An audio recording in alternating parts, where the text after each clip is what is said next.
What is up, gents? 40k dirtbags here. So we won a grand tournament this weekend, so it was freaking awesome. We're going to talk all about it. So first off, I appreciate you clicking on the video.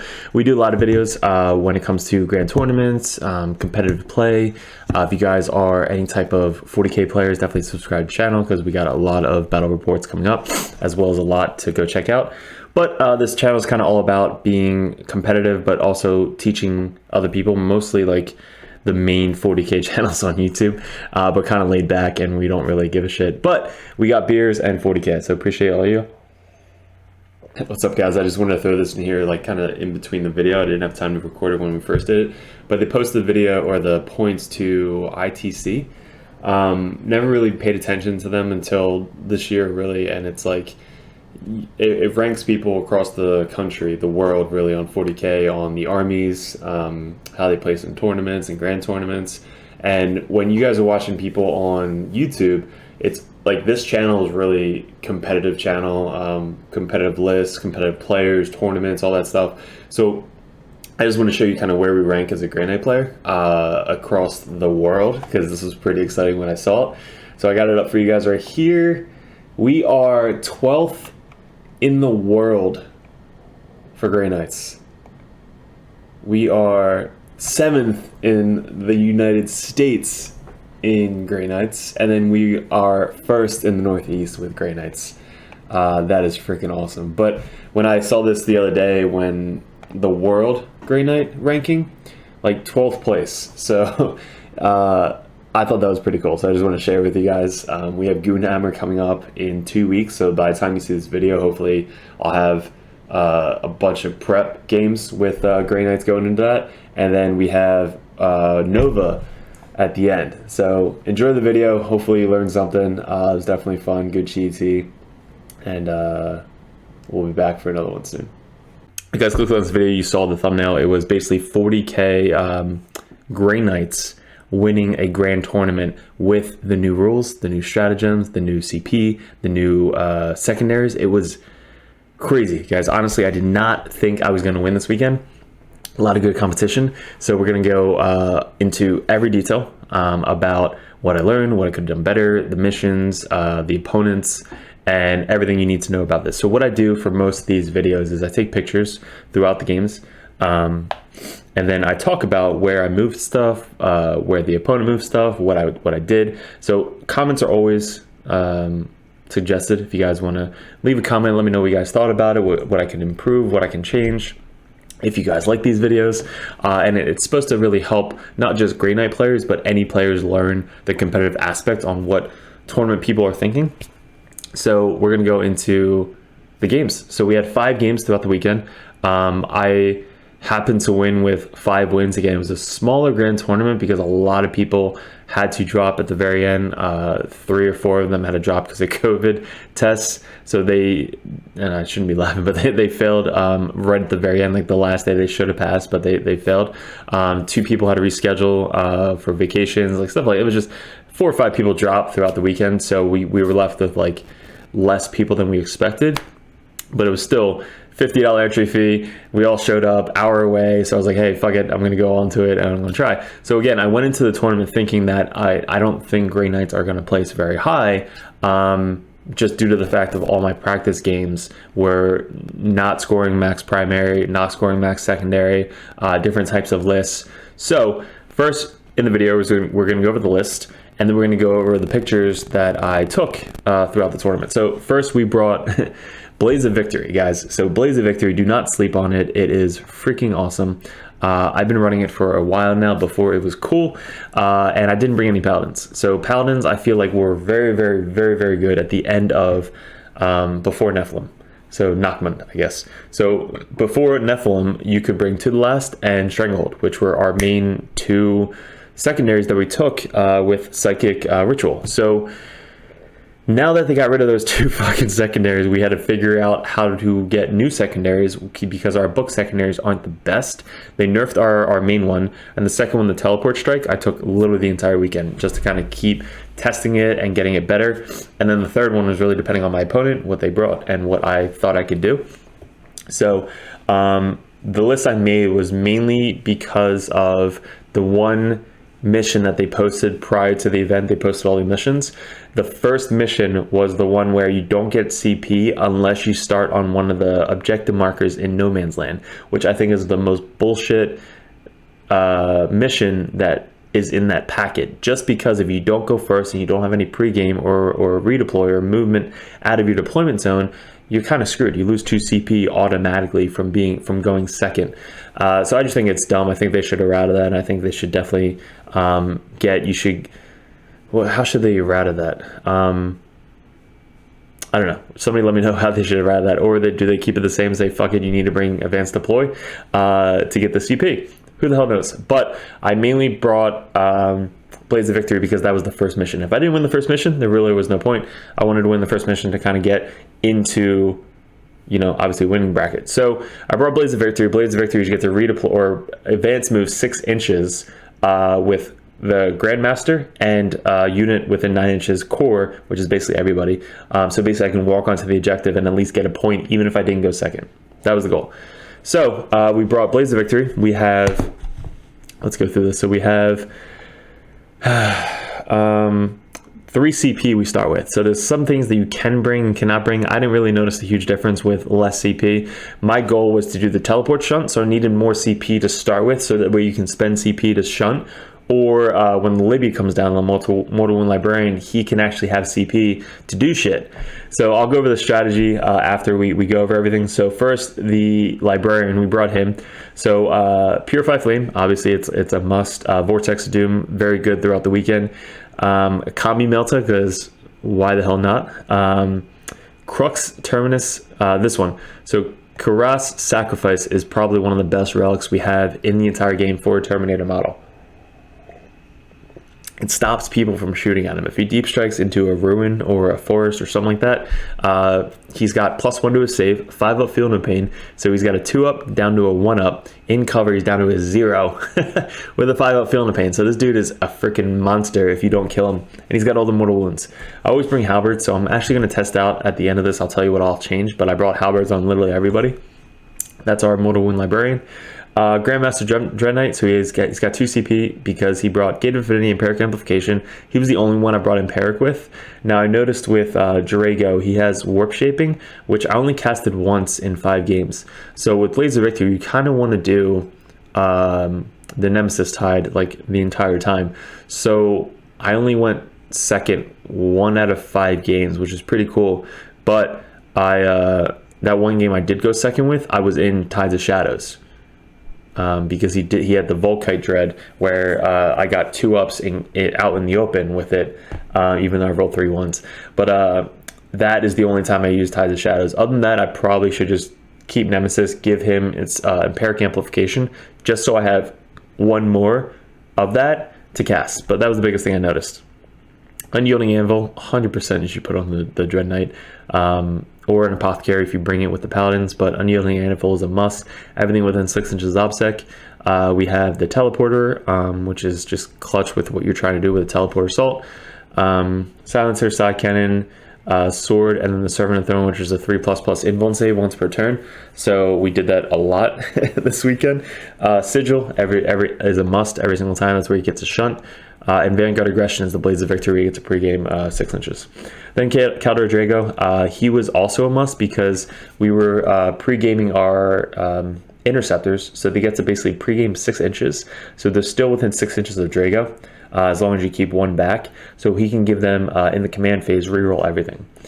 Plus, he's our Gate of Affinity and our Sanctuary. So you put Sanctuary on the guys that pregame, the 5-man interceptor squad. So you're basically throwing them out as a bullet to surprise people and kind of tie people up in the deployment zone on turn 1. So if you get turn 1, basically they move 6 inches and then they move 12 with Sanctuary, 4-up invuln, reroll all the hits, and they all have halberd. So literally just mow down whatever the hell they touch, especially with the 2-inch engagement range now with the new rules. So that is like the Blades of Victory missile on turn 1. It is hilarious when it actually goes off. So that's why I brought Caldor Drago, because he can cast 2, so Sanctuary and Gate of Affinity almost every single turn. And he's our Warp Shaping Tide person, but he also gives us the rerolls and everything. So you can put that on a Dreadknight, or you can put it on the 5-man strike unit or interceptor unit running forward. 3 strike squads, I always put an incinerator in there ever since I played Harlequins. So incinerators are free in every single one, so I just put one in each. All of them have halberds. Then we have the elites, we have servitors. So the servitors were an extra 30 points, came in clutch, I think 2 or 3 games, so I'll talk about that. Fast attack, we have 3 units, 1 10-man, 2 5-mans, and then we have 3 Dreadknights. So 2 of them have the swords, one of them has the, what do we got? 170 points, so we have the Dreadfist, Psycannon. So this guy is just kind of bare. This guy's literally just nothing. He didn't really do anything. He basically came down deep strike most of the time and just shot. So I did that because I wanted deep strike at least one guy, so that way if he came in deep strike and he shot something, he got the 4 points. The other 2 are kitted out, so they both have swords, teleporters, silencer, Psycannon. This one was kind of just like, hey, I can deep strike him and then I can gate him if I needed to. This guy literally stayed at the back edge of my deployment zone like almost the entire tournament. I noticed, which I'll tell you at the end, what I did differently compared to what I usually do on Monday night games and Saturday RTTs. I'll tell you kind of my tactics on how I did kind of fairly well with my Dreadknights. All right, so that is the list. Let's go over the this is the rankings. So we won 5-0, 457 points, battle points. Mark Van Hoord, great freaking player, Chaos. Matt was the Death Guard player. We played him day 2. Zach was a Blood Angel. He is insanely fun to play, but he is scary. Like, he is so focused. Like, he is a very, very, very good Blood Angels player. First time I played Blood Angels besides Brian. I practiced Brian the night before with Blood Angels. So if I didn't practice Brian the night before, there's no way I would beat Zach, 100%. Nolan, local guy, we play all the time. He's a cool dude. Jason, Michael, Kivo, our boy, and David was the last guy I played on the second day. He's just such a nice player. Played competitive all around the world with another game. So him coming to this game and telling me that, I was like, oh shit, I'm gonna lose. But that was that. So let's go over the pictures I took. So here is game 1, guys. So we played Harlequins player, nice dude, local player, Art of War. I don't know if he's a part of Art of War, or he just bought the templates. But this was the first mission. It was the one, like I said, where you don't get a CP unless you start in the one of these no man land objectives. So he didn't have any advanced deploy. I did because of Blaze of Victory. So I went first, and he lost out on 2 CP because of that. So he started with 1 CP. He started with either 0 or 1 CP. But if you guys look this dude up, he had 7 transports, like 6 troops, whole bunch of the characters, all of the Melta in the world, the Blitz guy, and then I think 2 other characters. It was basically just all troops in transports, fly super fast, and just kill shit. So that was him. So I faced Harlequins once or twice before. Super hard matchup. Last time I played was fucking Vanilla. If you guys know Vanilla, he's like one of the top Art of War guys. I don't know if he's Art of War, but one of the top people. I think is #1 in the with Harlequins or whatever. You guys know Vanilla. So him and I played the last GT at the final round, and I played my Blades of Victory with him, and he was just so surprised and shocked on how fast and what Greatknights could do that he just like was caught off guard. And I actually, if I would have played it differently after playing it once, I could probably play it again. I probably could have beat him, and I think I got the most points he's gotten over the weekend against him. So playing Vanilla to then playing this guy who's only been playing for about a month of Quins, huge fucking difference. So it's very like laid back, but knew what to do and what not to do. So his Blitz guy, stay the fuck away. Can charge you from 26 inches away. I was like, all right, I'm going to start 27 inches away. Turn 1 just so you can't get to me. So this was the setup. Let's go into...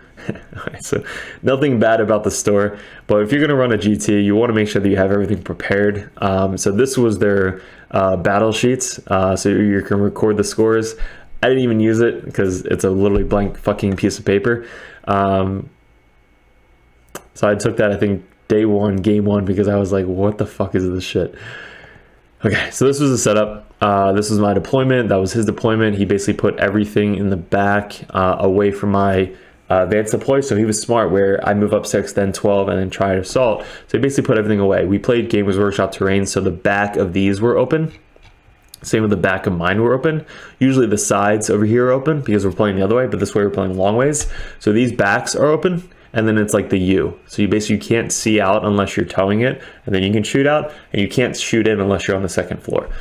So we deployed everybody outside of these. We redeployed the interceptors up 6, and then the Grandmaster moved up 6, just so we can kind of potentially get up and get some points, because I took Ritual, Assassinate, so if he did throw his characters at me, I can kill him, and the Shunt one. So again, I think I should use the Shunt and Psychic every single game. So this was my deployment. I wanted to come out and just get Ritual at least 4 or 5 times turn 1. He basically hit everything back here, so I couldn't really shoot anything. I did gate and put my Dread all the way up here within 9 inches, so I could shoot his 9-man troop unit with all the meltas. I think I left 3 of them alive. These guys moved up, hopped up, and then shot bolters into them to finish a little bit more of them off. So I was super aggressive with this Dreadknight, which I found out I probably shouldn't be doing, because then he got out and just shot him a shit ton with melta. I made a couple saves. He made a lot of misses because I was in the forest, so he hits on 4s. So that definitely helped out. Towing a monster in a forest, getting the -1 to hit is definitely a good strategy. Every Great Knight player or anybody should be using with vehicles. Everything else we kind of moved up, got on the objective, got 2 guys on the objective, because you don't know how many times I fucking roll 4s or lower on Mars Psychic Ritual. It is sad how many times I can't fucking get this off. So I usually have to double up the objectives just in case one fails. I can then get it with the next guy. So that's a good tactic, is just putting 2 guys on the objective. So if you fail one, you can still at least get the point. Servitors blocking Drago. Him moving up, staying there, just shooting everything in the forest. We did use a clock. We didn't really need, we should have been on top of the clock. We didn't start till a half an hour after they started the time, which again was also another thing I didn't like. So we only made it till turn 4 or ish. So this one, he lived, I think, on 4 wounds. So he was able to move up and charge all 3 of these things. Now, after playing Harlequins the first time, if you get Harlequin vehicles in assault, he has to spend CP to leave and shoot. So that was a huge difference from the previous time where they could literally just walk away and shoot. Now they have to spend CP to walk away and shoot. So I wanted to tie him up and kind of kill some vehicles over here. Everything started kind of pushing forward to the left. These guys kind of stayed to the right. He was very cautious with how quick my guys were, so he kept everybody kind of in the back here. My goal is to blow up these 2 vehicles as soon as possible, so all my dreads have line. So all 4 dreads are just aiming at these 2 vehicles. On my turn 2, I deep struck my Librarian on the other side of this wall, and me standing right where you are right now, you don't see him at all. So guess what? I forgot to fucking cast my Psychic powers on turn 2 with my Mortal Wound Librarian. So these guys would have blown up, and then my Psycannon would have shot the guys inside if he didn't put them in the ruins. So that was my mistake. That was the first thing I learned. But we blew up these 2 vehicles on my turn. I think we killed this vehicle, and then everybody else got out. He still had 3 vehicles left after this turn. This was that, so these 2 kind of blew up. All of his guys got out. The Blitz guy got out. All these guys got out, and then basically moved up and was ending the charge over here with all my guys. My Grandmaster kind of blocked out a little bit with these guys, and also made him within heroic intervention if he did charge these guys. So every time he shot these guys, I kept pulling this guy off, then this guy, and closer, so we had enough room to move around the guys to heroic intervene. The biggest thing I learned from vanilla was in combat you probably can't kill a Dreadknight, especially with -1 weapons and stuff like that. So I was very bullying the Harlequins player, because vanilla was like, just throw your fucking Dreadknights at me, and I can't really do anything about them besides my melta. So that's what I did here. I literally was just bullying him with the Dreadknights. This guy still has 1 wound left, just charging in, tying up everybody. So he finally was able to kill this Dreadknight, and these guys are all just chilling in the back here. So I still have 4 Dreadknights alive. This guy's about to die, and then all of a sudden he pushes forward. So he gets this guy forward. These guys are moving up, everybody's getting out, and we're about to get into assault phase. So these guys moved up, charged, got like 6 guys in my face over here.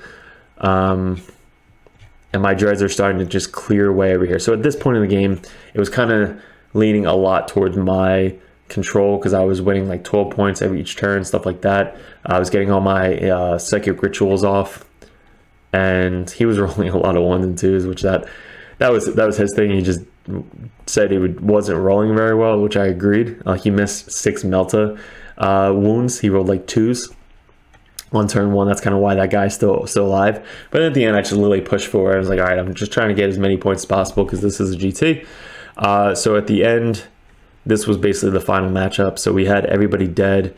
The Grandmaster teleported back here, so that way I can get my teleport shot off by killing the last guy that was on this objective. So he basically teleported back and shot for the teleport shunt to get me 4 points on the final turn.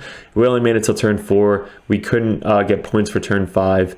So that was, I think it was like 86, 85 points we got on turn 1, but we beat a Harlequins player. So a player that's been playing for a long time, but just played Harlequins for about a couple months, like a month. But again, I knew kind of how to play him after playing a couple of other Harlequin players. So that was the fucking first match of the day. Second match was against probably one of the best players they have on Dumpster Fire. That's the team. So it is a new Chaos player, Word Bearers. So Word Bearers, I bought the Chaos book. I'm going to play Chaos in a little bit. But Word Bearers, I think, would be my favorite faction to play just because of how good their secondaries are, all their stratagems, all their relics. Like, they have really good fucking shit right now. So this guy brought a Lane Raider, which impressed every single person at the opponent that played him. Impressed me. I really wanted to fucking have the Lane Raider. Like, every single list should have a fucking Lane Raider, especially with Chaos. He brought Cultists, 2 Cultist squad, Legionnaire squad with 3 wounds now. They're amazing. Bike squad of Corrin, which I also wasn't very impressed by. This dude who had the possession, he does the litanies. We had the possession guy, the Psyker, Havocs with autocannons. And then there used to be a bunch of guys here. So is that the first picture I took? Oh shit. Okay, so that's probably what happened. So this list, me and him were super fucking focused the entire time because he's such a good player. And this is the second time I played Chaos, the new Chaos, and they destroyed me the first time. So what I did, I had turn 1. He wasn't, again, prepared for the victory. Blades of Victory. So he had Havocs against the wall. He had Possessed right behind him. He had a squad of Possessed in here. He had his characters right behind there. And then he had Jump Infantry in the ruins. So basically, Jump Infantry, Havocs, a troop Psyker unit against the wall, and Havocs against the wall. So when he put the Havocs against the wall and the Psyker unit, I was like, I really want to kill them as soon as possible. So what I did was, this was the mission. And the deployment, it was the quarter. So basically it was the diagonal deployment. So this was the bomb one. You could basically walk over it and put a bomb down. So turn 1, my servitors walked over, put a bomb down. I moved my Grandmaster next to the servitors to give them OPSEC, so they were able to put the bomb down turn 1. So that's a really good cheeky thing. His cultist over here moved up and put a bomb down. He also had a Venom Crawler. So Venom Crawler was right next to this guy right here. So turn 1, I was deep striking my 1 dread. So 2 dreads started on the table. He started on the table, and I was able to get Empyric Amplification off on nobody. So I didn't amplify anything. I shot everything in the Venom Crawler, and what happened, and he did 1 CP to -1 damage on everything, but he just rolled pretty poorly. Killed the Venom Crawler. All the guys, interceptors and everybody, shot and took the cultist down to 1 guy. Then the 1 cultist walked over and just planted a bomb. So I was like, well, fuck. So the 1 cultist lived. And then my turn 1, I moved my interceptors up 5 and then up 12 to assault his Havocs, which tied him up in combat. And I killed 4 of his Psyker troop choices right here. I tried to kill all of them, but 1 guy lived. So he kept his Psyker. but at least I tied up the Havocs, so the Havocs couldn't shoot or leave combat and shoot and shit like that. So that was a good turn 1. Then his everything basically moved up. His guys got out, killed basically everything left up here. His jump pack Raptors moved, or Warp Talons moved up 12. Now my one Dread was here, my other Dread was here to get line of sight on the Venom Crawler. He needed an 8-inch charge to move through and charge my one Dread right here. He failed the 8, and then he rolled again and failed it again. So that, I think, would have definitely changed the game if he assaulted my Dreadknight with, what, 10 fucking jump pack dudes. His 8-man really warped dudes, what the fuck are they called? They're really good. Possessed. He had 8 possessed walk out of the ruin and just destroy these interceptors that were out front. So basically he had 8 possessed here, a squad of 8 jump pack dudes, 1 cultist left, and a couple characters. So my goal this turn was to just kill the possessed as fast and much as possible because they scared the shit out of me. We put Empyric Amplification on there. I rolled like an 11 to get it, so we couldn't deny it. And so we got Empyric Amplification, and then I deep struck the last Dread and just shot the shit out of him. Just as much as I possibly can. He rolled a lot of 1s and 2s, which does 3 damage with the big gun, and then 2 damage with the little gun. But he had -1 to wound relic on it. He was toughness 6. He had like every buff on these possessed, so it took literally the entire army to fucking kill it. And then I basically moved all my interceptors out and charged the rest of them. So I was able to charge and shoot off the jump pack dudes. I was able to charge and finish off these guys. And then this was basically by the end of turn 3. He had Havocs still in, or possessed in this Land Raider. He had these guys kind of over here chilling for late game, and then he had these corn fucking bikers that just were super fast, shot a lot of flamers, and were just deadly. Let's go to the next. So that was the end of this turn, basically moving everybody up. Libby deep struck over here to kill the one Psyker back here, so that was good. He got me that 4 points for the teleport, so Libby can actually do it. He teleports in, mortal wounds something or melts something and gets me the 4 points. These guys then shot the rest out of everybody. Now this was a little cheeky thing. I basically had these guys charge. They rolled like a 9 or 10, so I charged from here. I moved up 9 to here, and then I consolidated towards the closest target, which was the Land Raider, right? Consolidate towards the closest target, the Land Raider. So basically you get a super long charge, consolidate 3 inches towards the Land Raider, and then pile in and tag the Land Raider. So I was able to hold up the Land Raider for about a turn or 2, because at that point he only had 4 wounds left, so he's degraded, so he's hitting on like 5s or 6s in combat. This guy, the possessed dude, died. He rolled a 4 up and got him back up for, I think, 2 CP. First time he did it in a while. And then Libby kind of just walked in and mortal wound the shit out of everybody else. So the corn bikers moved from all the way over to here, all the way up to here, flamered and charged and did a bunch of wounds to 2 wounds to him and a bunch of wounds to him. And then finally these guys moved up and eventually got into combat and killed, I think, my Grandmaster. Yeah, so look at that. They charged in and just did so much damage to these 2. By the end of the game, this was the end of the game. So we had 1 Dreadknight with Drago. Drago finally came out and joined the battle to finish off this guy in the middle. Over here, we had the Libby just mortal wound the Land Raider with a 5-up, mortal wound save with Ward Bearers. They're such a fucking hard army to move. We had 2 little possessed left on this back objective. And I think we had 1 strike squad back over here. 1 strike squad on that objective. So for this one, I took, I think I took Assassinate. What did I take? I took Empyric or Ritual, which I did a bunch of times. I took the Teleport Shun, and I took, what was my third one? It might have been Assassinate. 1, 2, 3, 4. I honestly forget my third one. fuck, I apologize. I again, 2 days, 5 years, forget what my last one was. I think I got 90 points on this one. I should probably go back and check for you guys. So let's figure out how many. All right, so this one was brutal. I apologize for Mark Van Horn, but it was 90 to 25. So he took the one Ward Bearer secondary, where if you're in the middle of the table, you can do a ritual or an action and get points. So he was only able to do that once. And the reason, because we kind of jammed him turn one with the Blades of Victory with my interceptors kind of in front of him. So he wasn't able to really move out of that deployment zone. And then with all my dreads kind of moving up, I kind of kept him in that deployment zone. Engage, he took also as well, which I think he only got engage none. Yeah, he didn't get engage at all that turn. So basically 0 for engage, 1 action for his Ward Bearer secondary, which was like 2 or 3 points.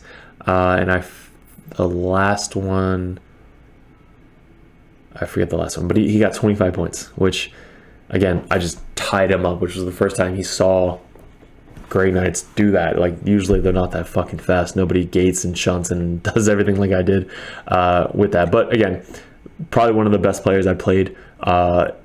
He's a very smart, he's been playing Cuirass forever, he knows his rules, he knows everything. So really good player. We managed to take this from him with the second matchup. So second game, being one of the best players on their team, was tough. So I was so fucking tired after this game. So third game, of course, is the guy who came in third or fourth, Zach, who plays Blood Angels. And again, I wouldn't have been able to beat this army if I didn't play Brian, who's a local guy, the day before. So I was able to like kind of see what they did and how fast they move, what they have, strats, all that stuff. So I kind of played something similar to this, but he's got the battle tank, last cannon, jetpack dude right there. 2 squads of these like last cannon dudes that can move out, shoot, and move back. Like, they were scary as fuck. 3 of these little regular Space Marines. He had the Apothecary, Dante, and this guy that gives up mortal wound save. So he was awesome. Fight last. 5 of these dudes that had power fists and flamers and bolt guns. These guys, oh my god, we already tell you what these guys fucking did. And then 2 squads of these Sanguinary Guard, which are -1 to hit in combat, 2 damage, hit on 2s, reroll everything. They're really good. So super fast Blood Angels list. Love the list. Really good list. I think it's very balanced. This was the mission. So we had the 6 thing mission where it's like 3 in your deployment, 3 in their deployment. This is the first time I took banners, honestly. So I took banners. He took banners. I took Psychic Ritual and Gate. So it was cool. So I kept practicing the Gate and the shunt secondary and Psychic Ritual and stuff like that. So this game, we just played cat and mouse, like literally the entire fucking time. So this was our deployment. I knew that these guys, the Death Company, just if they go turn 1, they can spend 1 or 2 CP. They get to move up 12 inches before the game, and then they can move again and charge. So I actually faced them at 1 GT, so I know what they did, and I was scared as shit as fuck with them. So I get to redeploy 3 units. So I basically deployed everybody as far back on that side as I possibly could, and then these guys I could have redeployed if I needed to, but I put them up front, and then if I need to redeploy them, if I didn't go first, I could just redeploy them back. So that was my intent. I put these banners down just so I didn't forget, because I never ran banners before. So I was like, all right, let me put these down so I remember to fucking do banners. So I moved up my guys, I did banners on each objective, and then I put 2 guys on each objective, 2 units, so I could do banners, and then I could do Psychic Ritual. So I keep calling Psychic Ritual. It's Psychic, whatever the Grey Knight one was. I should know this because I fucking play Greatswords. So the Psychic Power one. And then again, the Deep Strike one. So this tank back here, I was able to give these guys reroll everything with Drago. And then I gave them Sanctuary, because Drago's right there. And they basically were able to pregame 6 inches. He had a advance, the last cannon sniper guys right here, and a unit of the regular troop guys that could advance deploy right there. Same thing on this side. He had the advanced sniper guys right there, and a redeploy front guys right next to him. So the guys over here were, he had a relic or a special gun on them where if they shoot something, everything in combat gets +1 to hit. So I was like, oh, that's cute. Let me kill that guy. So I moved up 6 and then moved up 12 on the objective. My Grandmaster moved up 6 and moved up 7 in the forest to get line of sight within 18 of this battle tank. So I spent 1 CEP, extend the range to get Empyric Amplification on this battle tank. And then I moved up 7 my guy next to him to get line of sight on the battle tank in this all the way in this corner. So 2 guys could get line of sight on this battle tank to do +1 damage with my psi weapons. And the last dread over here, I think, what the hell did he do? He just stayed back so he didn't get shot.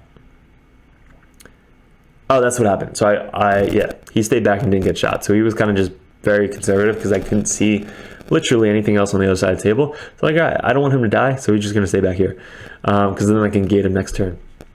So what I did is I moved everybody up, got all my points, got banners, got ritual. This is kind of what I did. I put guys on 2 things, so in case 1 unit failed, I can then cast on the next unit. So if these guys casted or put the banners up, he casted. If they failed, he casted. If they failed, he casted. So like, did all that shit. Plus I had a Dreadknight that could have gated and then casted if I failed one. So Drago could have gated and casted. So this is the little setup I had over here. Now his not mistake, but something that he probably should have done was he had the 6 or 7 man unit of Sanguinary Guard back here that literally should have hopped the fuck out 12 inches and charged the shit out of my Grandmaster. That's what I told him at the end of the game. Because then charging my Grandmaster, I need to proc my 3++, but he has AP3 or AP4 swords, 2 damage. If I fail a couple of them, I'm probably going to die. So instead, he basically committed and charged everything into these guys to finish them off. Now, the cheeky part about this was I moved up within 6 inches of these guys, so that way they were OBSEC, and I had more OBSEC on this objective than he did. So I was able to cast a Psychic Ritual on that objective. So they moved up 6, hopped 12, got more on the objective than him that were OBSEC because of my Grandmaster, and was able to cast the power on that. Boom, perfect. There was 4 or 5 points turn 1. And then they charged the sniper unit and the regular troop unit. I did as many as I possibly could to the sniper unit to try and kill him, and I did. And then he had 1 guy left of his troop unit because wait, what did I think I did? I'm sorry, I did 3 into one, 2 into the other. So I did 3 into the sniper unit, and then 3 into the regular unit. So just our other person went into the regular unit, I think killed 4 of them with mortal wounds and shit, and then the other 3 killed the rest of the sniper unit. So I rolled pretty good, and then he rolled pretty bad, and I killed those 2 turn 1. So he left with this guy who passed his morale and then kind of ran away. And then his turn, he basically moved up everybody, and then charged and killed the rest of these guys. They had Sanctuary on them, so they had a 4-up invuln save. This tank got down to 2 wounds with Empyric Amplification, so he basically just backed up and tried to shoot these guys. This thing flew over to the center of the battlefield, right there, and shot into this dread, left it on 4 wounds. So I think I made 2 saves, and he did his last one and rolled like really high. Missiles then shot at it. These guys fucking shot at it. So left him on 4 wounds. So he was basically degraded. Then I didn't take a picture, but did you see how many guys I had in this quarter? So what he did, see all these guys? He basically moved them up to the edge of here. The Death Guard company, they moved out, and then they charged they triple charged my guys that were in my deployment. So they moved out 12, and then they charged and triple charged all of these guys. So 5 attacks with the hammers, hitting on 4s. I think reroll everything because Dante or somebody gave him full rerolls. AP 4 or something. 1 hammer killed 5 interceptors. Done. 2nd hammer killed 4 strikes. 3rd hammer killed 2 interceptors.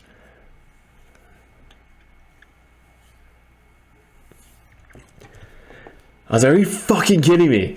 What the fuck is this bullshit? So that, again, is why I gave him all that space turn 1. But again, it was just insane. Insane. I've never seen anything like that. I didn't roll 6 because I think I had like a 6-up save. Because AP4 was an AP3, so 6-up save. It was just crazy. He killed 130, 110, because he failed his fucking leadership. So 130, 110, and then like 50 points right there. So 240, almost 300 points. 300 points in fucking 3 swings. That was brutal. So that was a huge swing in his favor, because that was just, again, I was greedy. I don't know, put him too close. It's a fucking 5-man demon hunter. Like, what the fuck? All right, so that happened. So we moved on from it. We then killed him back because these guys hopped over. This guy deep struck over here to kind of like just shoot these guys. These guys hopped out. The 3 guys that lived, so they hopped out to try and charge and finish off these guys. Everybody else is kind of chilling in the back here. He should have, again, I told him, throw these guys in my face, these 2-up jump pack guys, literally just throw them out in cover or in forest and just fucking have me choose who to kill. So if he was Blood Angels, he's just throwing everything at me. Mortal Wound Librarian and guys were able to fit back here, so I could just smite the shit out of this last cannon dude.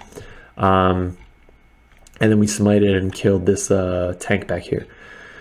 So all that's left over here is a squad of regular dudes. I interrupted with my 5 interceptors over here, and I think I killed 4 of these Sanguinary Guard with my interruptions, so that was good. So we only had 2 guys left over here, a unit of these guys left here, and the 1 guy that was like ran back over here, I think I smited and killed him. So everybody kept the banners up. This banner eventually fell once all these guys fucking moved out. And then let's go into this turn. So this turn, charged, only killed 2 of these guys here. 1 guy was left. All these guys kind of just chilled. Nobody was left here. He kind of gave up this side. I gave up this side. So the whole game kind of rotated. So he was moving this way. I was moving this way. Just stay the fuck away from me. And just kept shooting him from afar. If I committed, I want to make sure that I commit with Empyric Amplification up. And if 2 or 3 of my dreads can get shots on a unit. That was the only time I was going to commit. So he had his fucking big bully unit in the middle of the table, in cover. This guy who had the 5-up mortal wound saves, fight last. He had the sniper guy kind of run away. These guys came over, finished off this, took my banner down. I moved up my servitors just to kind of block the zone. So they held that point. And then everybody else, these guys moved back, cast the power to move, shoot, and hop back. So these guys that were on this objective moved over, cast the power to shoot and move again. So they basically get 24-inch movement. So move over again, just to kind of prepare for these guys. Because if they get out, I'm just going to commit, like I said, and throw everything into them. So Drago moved back. Everybody kind of stayed on this objective. These guys, I want to stay as far as possible. They only moved 5, so move 5. And then I think I left like an 8 or 9 inch charge with them. And then these guys kind of just shot and took the man down a little bit. Libby, this was the most key part of the game. 2 guys left after these 5 guys charged. He did a lot of attacks into my Librarian. Librarian has a 2-up save with a +1 to his save and a 5-up Feel No Pain, which he just wasn't really prepared for. So I kind of had like a 2-up save to his attacks. So he only took down to 1 wound. And then these other 3 guys died. So I rolled a 11 on my smite with these guys. There were 2 guys of his left. I rolled then a 4 to kill the 2 guys. Left my Librarian free to then extend the range by 6 for his mortal wounds. And I killed the last 2 Sanguinary Guard that fell back here from over there. And the Apothecary, the guy that brings back dudes. So his Sanguinary Guard flew back. He made a Sanguinary Guard. And then my Librarian was free to then cast, extend the range, and then cast Purify Flame. Did like D3 +3. So I think I rolled like a 6. Killed all 3 of the Sanguinary Guard, and then did like 2 or 3 mortal wounds to his other dude. So it was just insanely lucky with rolling an Ultra Smite on those guys, because if not, then he would have just had to kill them with a Purify Flame and then only get 1 shot of Vortex of Doom on the Sanguinary Guard. So then I would have had to smite and do that. So it left the Apothecary null and void with the Lookout Sir, because he was the closest model to my Dreadknights.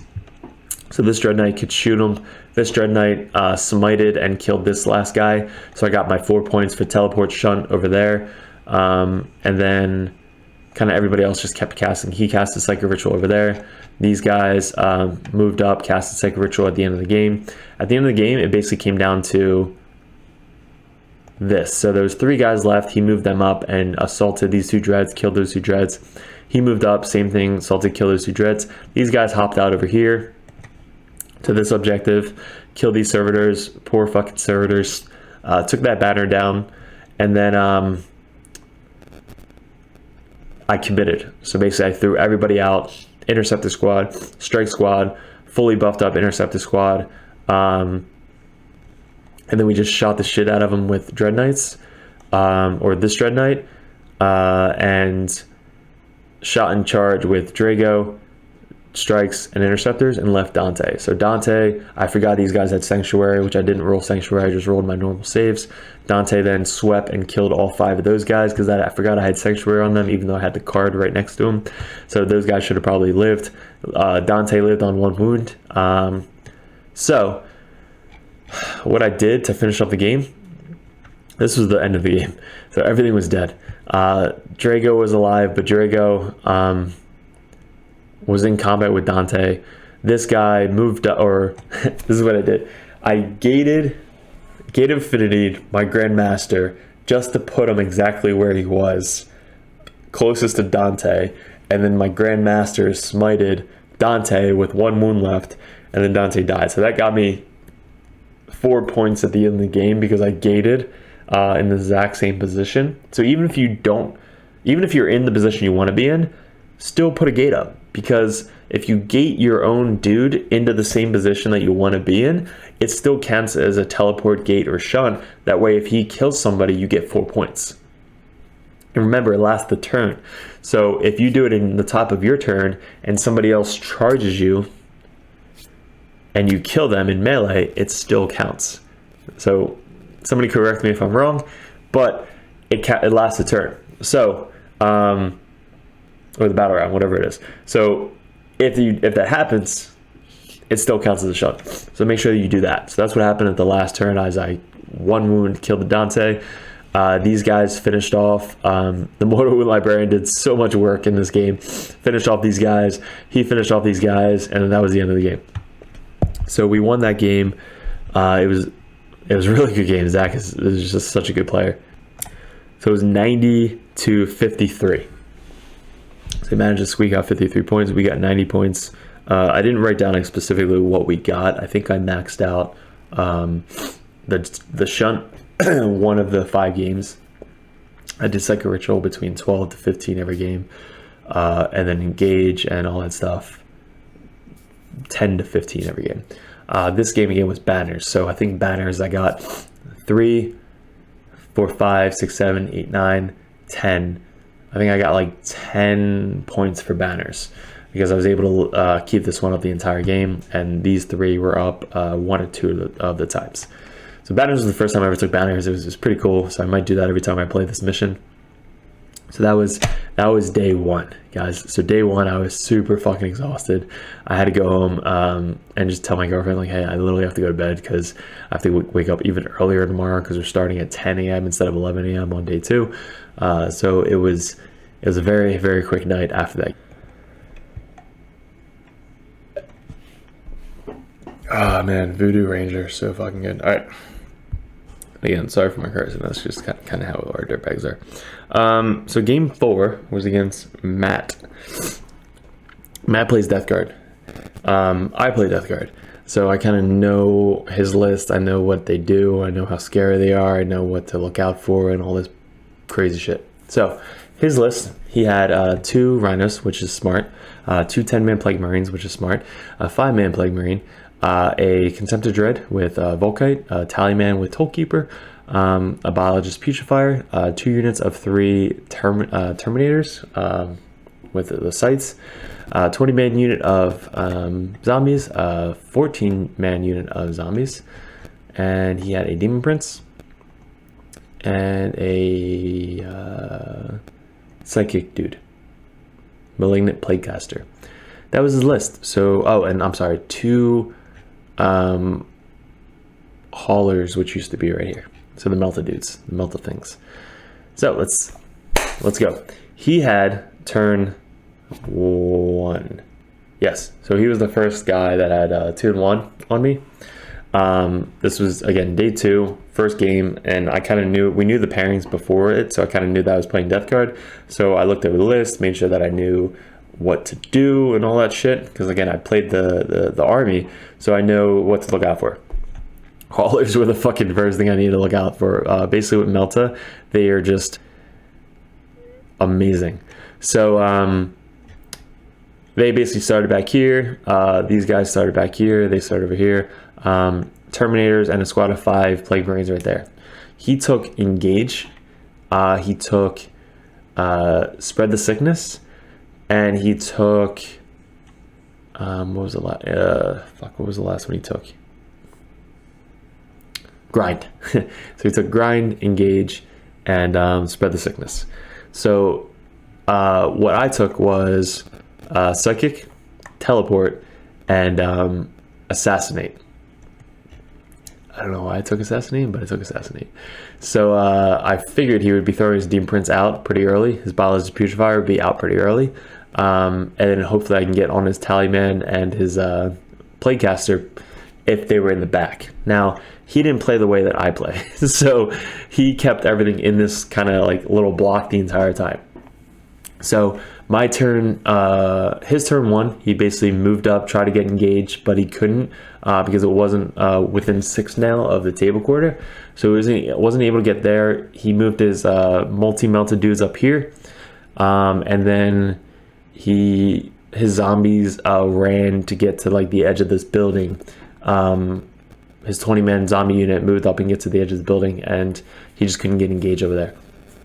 So my guy who started on the line here, my Grandmaster, moved back to try to get out of line of sight of his Melta dudes.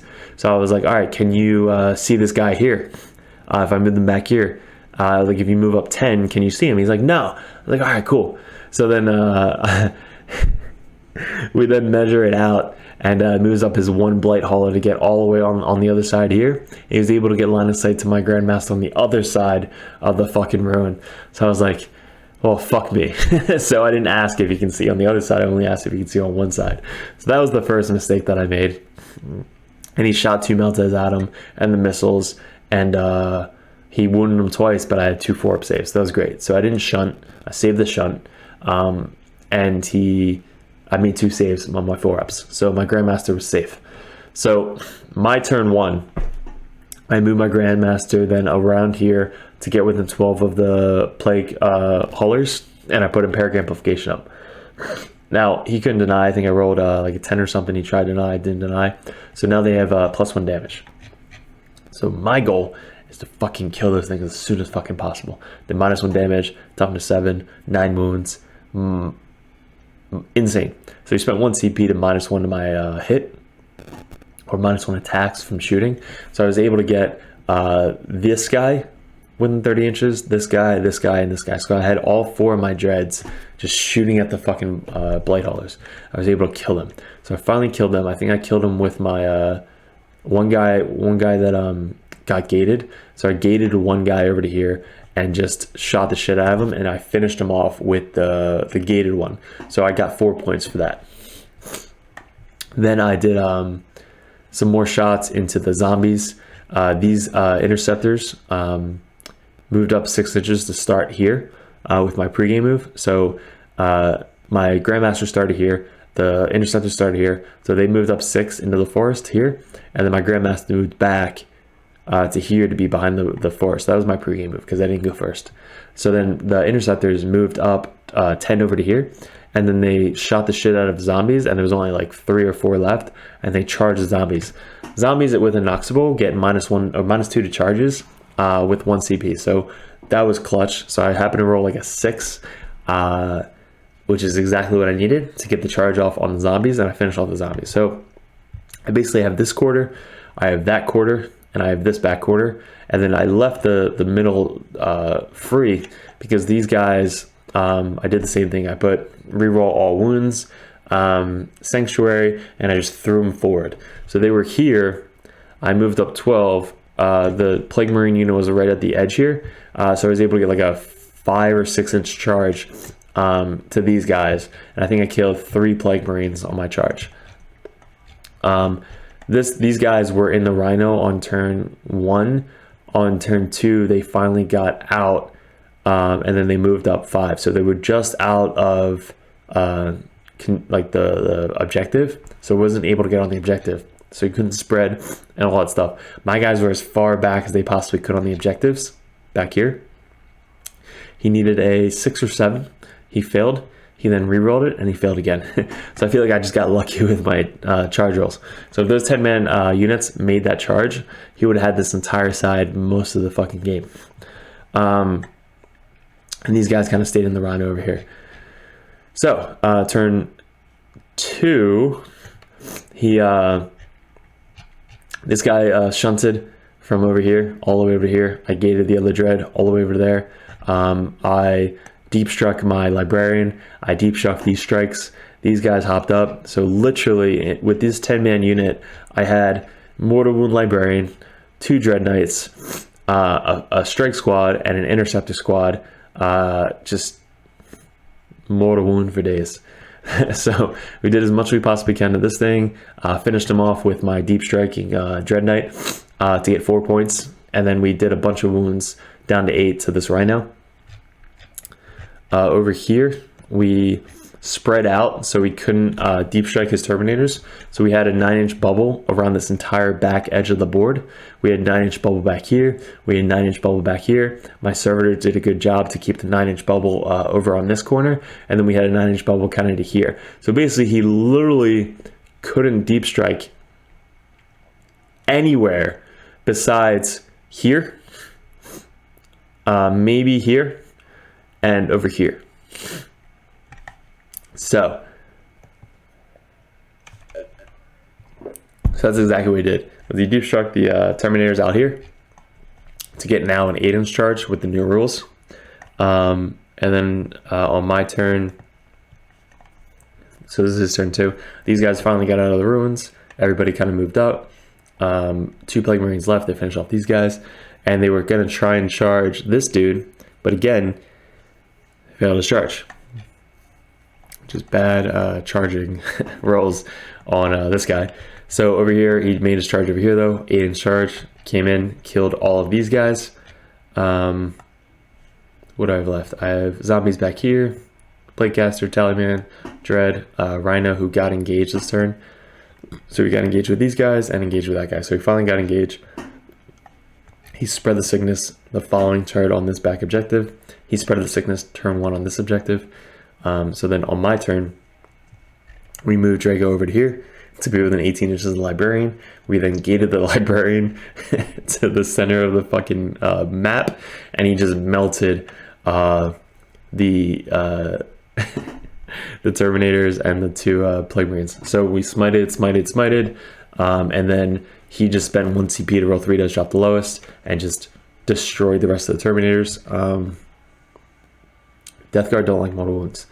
So that was the biggest thing I knew going into it. So kind of I knew this guy was going to be MVP. So he got me my 4 points this turn for the deep strike because we gated him from all the way over there, 18 inches away from Drago, all the way to the center of the objective, and just killed him. I think I shot a melted finally to finish off one guy. These 3 guys actually lived over here. So we spent 1 CP to leave combat to get over to here. So I could hopefully make a charge to the Plaguecaster because I have Assassinate, so I'm trying to get Assassinate as soon as possible. So these guys spent 1 CP, left combat, got over here, and then tried to make the charge. I failed the charge. All these guys finished off the guys in the middle. So at this point, right? I still have 4 dreads. I have a couple interceptors, Librarian, Drago, a couple interceptors, strikes, interceptors. So I was pretty high up at this point. So last mission, one guy left, 2 guys left. Zombies moved up, this thing moved up. Still 10 man in there, so still a full 10 man squad in there on turn 4, turn 5.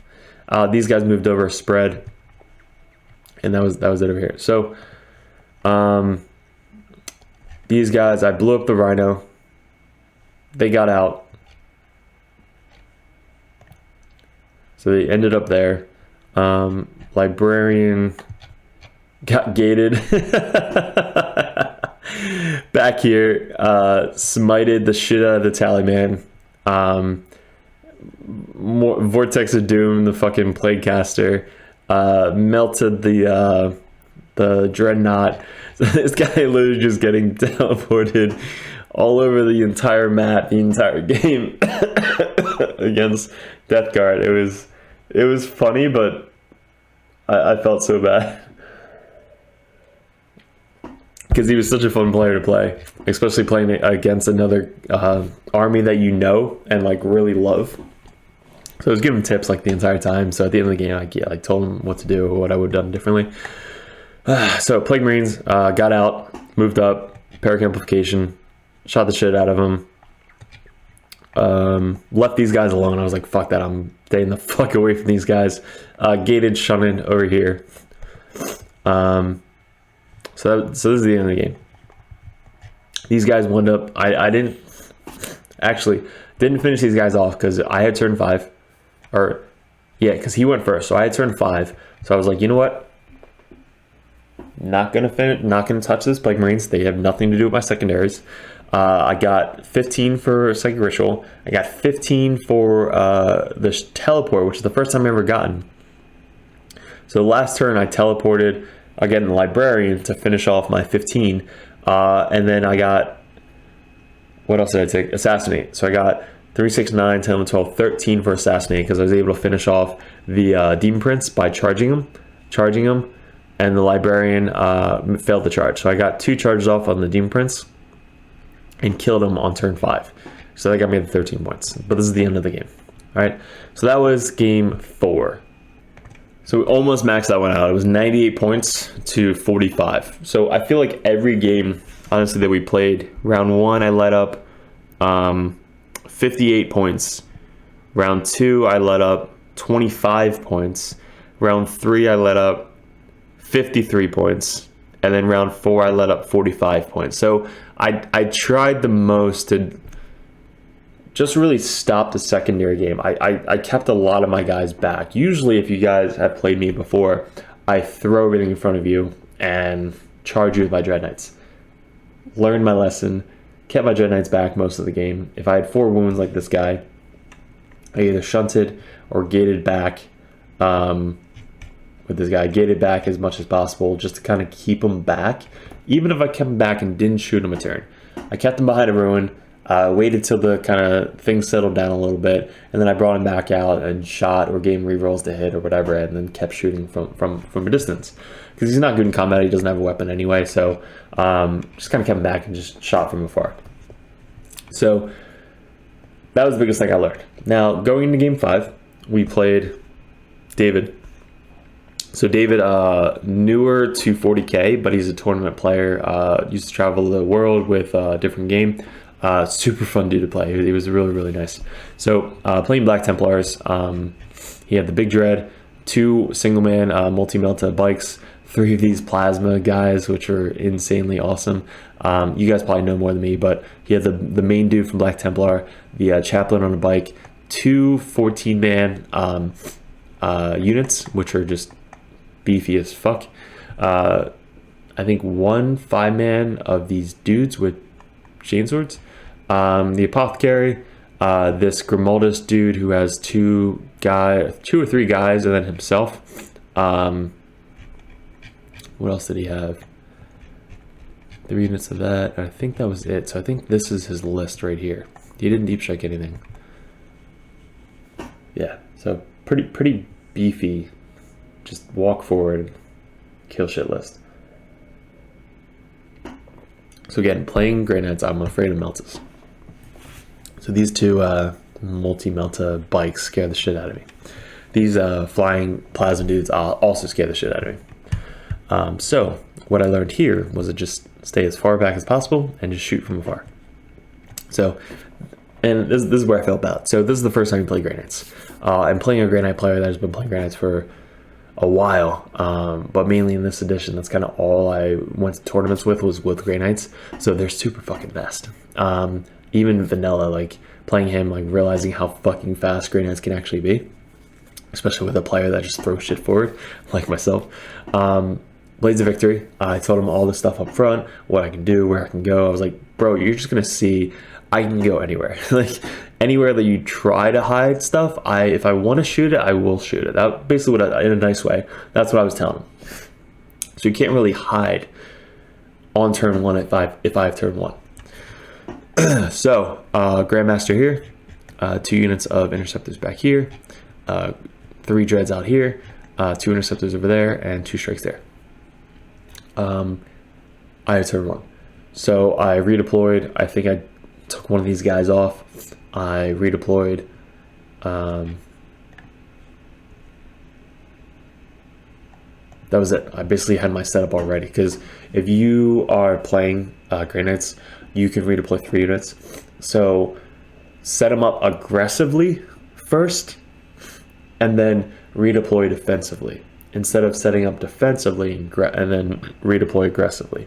The reason because if you have, excuse me, the Grandmaster who is on the line, as well as with a unit right next to him, Blades of Victory, you can redeploy 6 inches. So basically you can move them into a ruin, move them back. So those 2 units already can move back 6 inches and be defensive. Plus he has the shunt, so if he gets targeted, he can just shunt away. Then you still have 3 other units that you can redeploy defensively. Or if you start offensively, you can then redeploy 3 units to be more offensively, or take them off the battle to come in from reserves. So that is the option with Dreadknights. It's 25 point upgrade, 100% worth it every single time. So that's that. So again, I was playing this mission just to be more objectively going after. Oh, sorry, he had 3 units of melted dudes that shoot twice, which are just fucking deadly. So my turn 1, I moved up, shunted, gated, over to here. We got line of sight onto this biker from this dude, and then we had line of sight onto this biker and these melted dudes or plasma guys from these 2 over here. These 2 units hopped out, 1 advanced, 1 hopped out from the pregame move, and then I left the center blank. I was like, you know what, I played Brian enough, Black Templar, not gonna mess with it. You can have the center objective, do whatever the fuck you want to do. And the reason I did that was because if I give him a unit, like let's say I put 1 unit out here to be greedy and try and do Psychic Ritual, he's just going to move out 6 and charge the fuck out of him to get an extra 8 to 10 inches, 12 inches of movement. So now his 20-man fucking blob unit is now in my deployment zone. I don't want that shit. You don't want that shit. Don't do that shit. Keep everything back. Don't give him charges.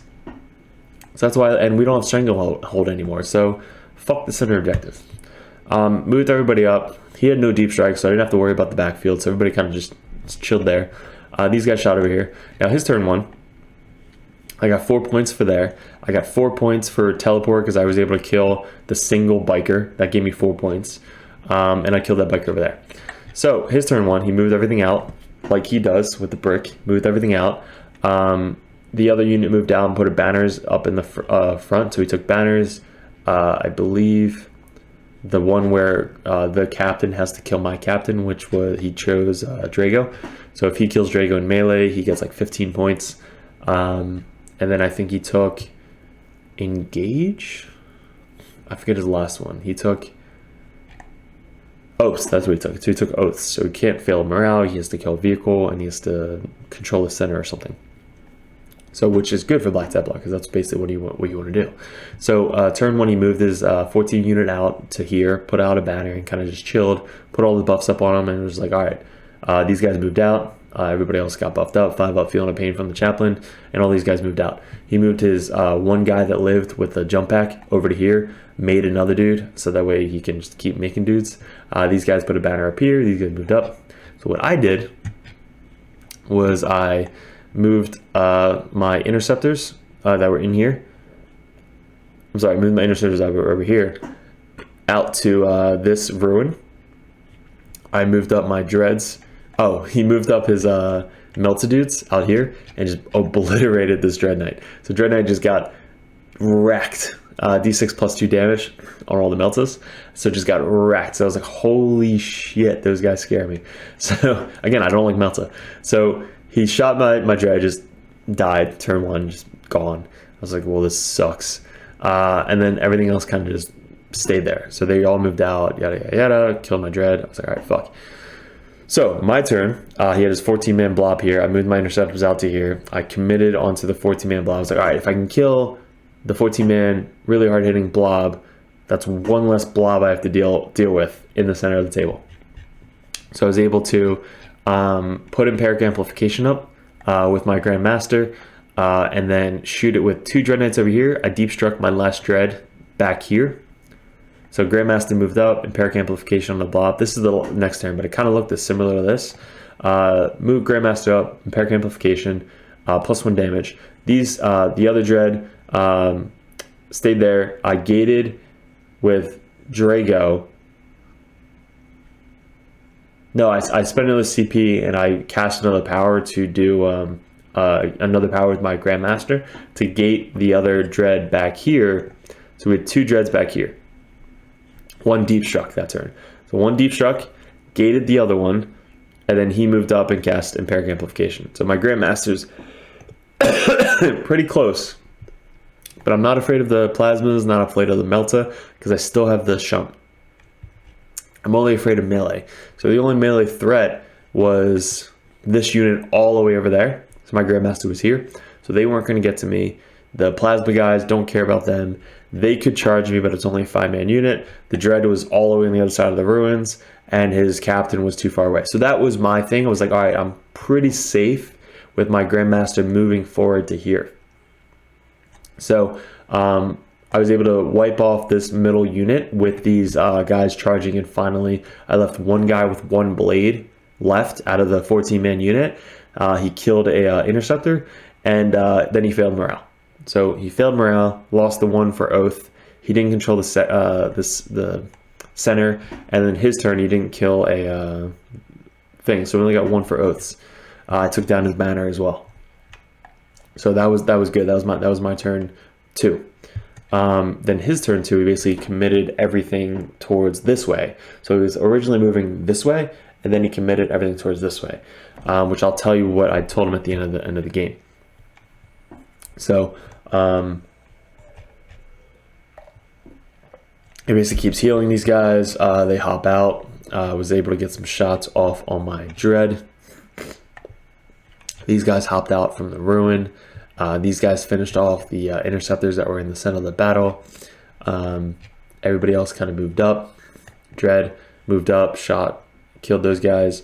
Everybody else is kind of still again in his table quarter. So my turn, I saved my Libby for turn 3. So turn 3, he deep struck on top of this building. I was able to just get 15-inch threat range from on top of the building. So he's just casting smites, casting Purify Flame, casting Vortex Doom, all that shit. These guys were fully buffed up. They had reroll everything from Drago and Hammerhand. So I knew they were just going to do a shit ton of damage to these guys once they charge them. These guys failed to charge onto the his Warlord, because this mission, if the Warlord's not on the table, you don't get any more CP. My Warlord is this guy, the Grandmaster. His Warlord was the Apothecary. So I tried to finish off the Apothecary.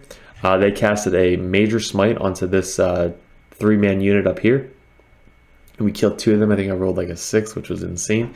So killed those 2 guys, left 1 guy left. Grandmaster was moving up. I put Empyric Amplification on this unit, and then I still had 2 dreads down here. We had a dread left over here. These guys chilling back here. They deep struck to let my interceptors move out.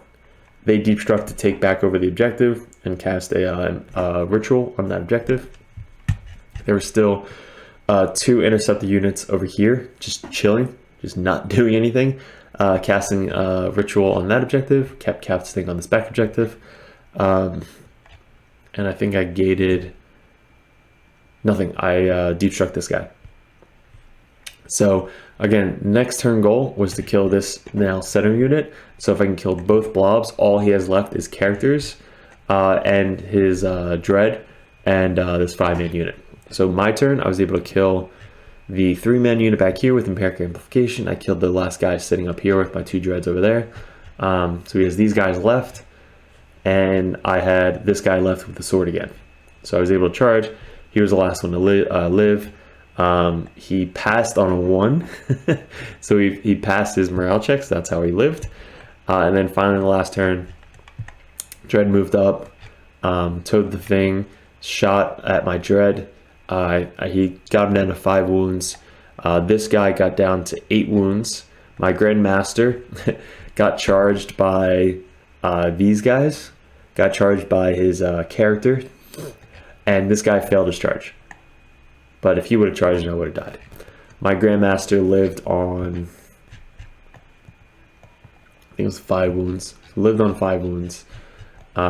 These interceptors then hopped in and kind of made the charge. What else? Grimaldus, I stayed 3 inches away from him.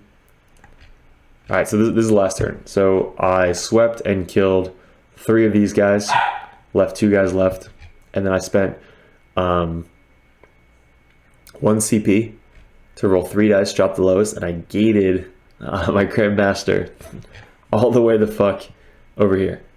So he just got as far away as possible from combat. There was, who else was left? Who got me the gate kill? Somebody got me the last gate kill. Where's my Librarian? Librarian moved up, mortal wound the rest out of these. Mortal wound the shit out of this Dread. So he moved up, mortal wound the shit out of this Dread. And then these guys moved up, and there was only 1 wound left on this Dread. If there was 2+ wounds left on this Dread, I probably wouldn't have charged it, but there was only 1 wound left on the Dread. I then moved up and just charged it and killed it with 1 mortal wound. He had a 5 mortal wound save, failed it, I killed it. He didn't blow up, so it was fine. So by the end of the game, this is the end of the game. So I still had interceptors, strike squad in the back here, 2 dreads with my Grandmaster, 5 wounds, 8 wounds, 5 wounds, strike squad in the middle, interceptor squad back here, and then Apothecary lived, this guy lived, and obviously his leader lived. So he had those 3 characters left. I had all these guys left back here, and that was game. So we finished off the match with, he had 37, I had 90. So I only got, I think, 8. I think I got 8 on the last teleport one. It was either 8 or 12. I got on the teleport. I got maxed out on my psychic ritual. And then I took engage on this one because I already kind of started in 3 table quarters. So I got 2, 2, 3, 3, 3, 3, 6, 9, 10, 12. Yeah, so I think I got 2, 2, 3, 3, 3. Because I basically was in his table called after turn 3. Like I was back here, I was in his quarter. So engage is a pretty good one on this one. So what I told Dave was, if you're playing Black Templar and you have all these big fucking blob units that just like live forever with -1 because of armor contempt, and you have 5 of Field of Pain, all this shit, just throw them forward. Like get on the center objective, bully one side, and just have me either come at you or just get your fucking secondaries. Oath of Moment, you control the center, you don't fall back, and you kill a vehicle. So he was very passive.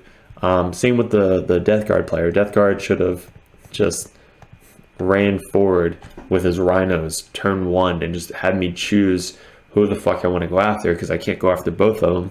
and then you basically take over 3 or 4 objectives on his turn 2. He didn't do that. So same thing with Dave, where if he deploys this way, you basically want to move out and control the center, and then move, either commit all to one side or move to this side. So most of my shit's on this side. So basically you're moving out and then just kind of putting all of your characters, running them to the center objective, and gearing towards one side. Because then I have to choose, fuck, can I kill them off the center objective, which I probably can't with 2 units there and all their characters, with 5 up Field of Pain, stratagems that they could use, all that stuff, 5 up mortal wound saves. Like, I can't kill 2 fucking blob units off the center with all of their characters next to him. And also he should have deep struck either one or both of his plasma guys. Now if you deep strike one of the plasma guys, I have to then worry about these fucking plasma guys most of the game, because they deep strike, have a shit ton of attacks, they can kill basically almost anything. And then if you want to keep one in the ruin just to kind of get 16 inches out and shoot 18 inches, do that turn 1. But definitely deep strike at least one of these units. And the 2 melta guys, if you can spend a CP, because he had a shit ton of CP, if you can spend a CP to put him in reserves, just so they can walk in and melt something. Like, imagine them coming on here on turn 2 and just melting these guys within 12 d6 plus 2 inches. You're gonna kill a fucking dread.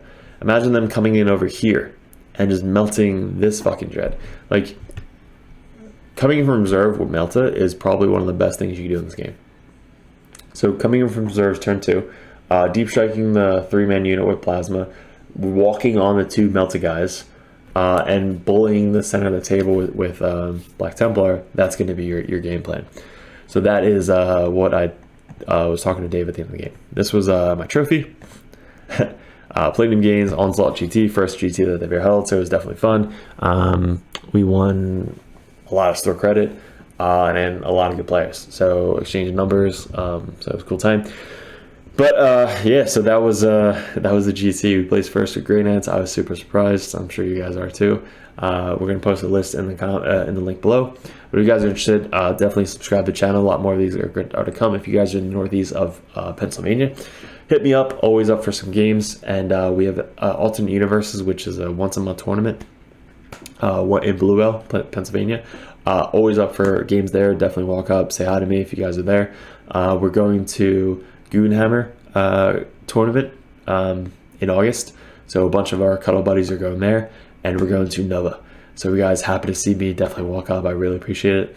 Yeah, we're trying to get to 1,000 subs, so that way we can stream live Monday night games, stream live anytime I'm in the battle bunker, and also Nova. That'd be really cool to stream live there.